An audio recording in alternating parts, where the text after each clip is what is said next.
In today's video, I'm going to teach you how to fix chart not loading in Tradingview app. If your chart is stuck on a spinner, blank, or says no data, don't worry.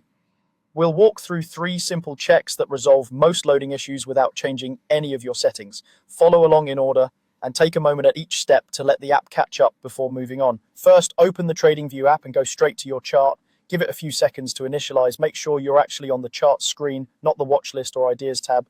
Tap any symbol you normally use and verify the time frame you expect to see. Sometimes the app is loading in the background, so look for small status messages like loading or reconnecting near the top or bottom of the screen. If the grid appears but candles don't, zoom out slightly or pan the chart to ensure you're not viewing an empty portion of the timeline. The goal here is to confirm whether the app is responding and attempting to fetch data. Next, check your internet connection. Tradingview relies on a stable link for real-time charts, so if your network is slow or dropping, the chart may hang. If you're on Wi-Fi, try toggling Wi-Fi off and back on, or briefly enable airplane mode and then disable it to reset the radios. If you're on public Wi-Fi, open a web page in your browser to complete any sign-in portal that might be blocking traffic.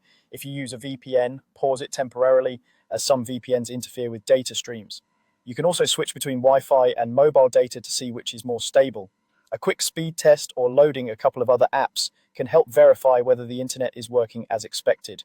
When the connection improves, return to Tradingview and give the chart a few seconds to refresh. If the chart still won't load, restart the app, fully close it so it's not running in the background. On most phones, that means opening the recent apps view and swiping the app away. Wait about 10 seconds to clear any stuck sessions, then reopen Tradingview and head back to your chart.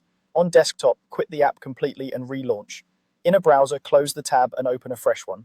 After reopening, allow up to a minute for the data to reconnect, especially during busy market hours. That's it.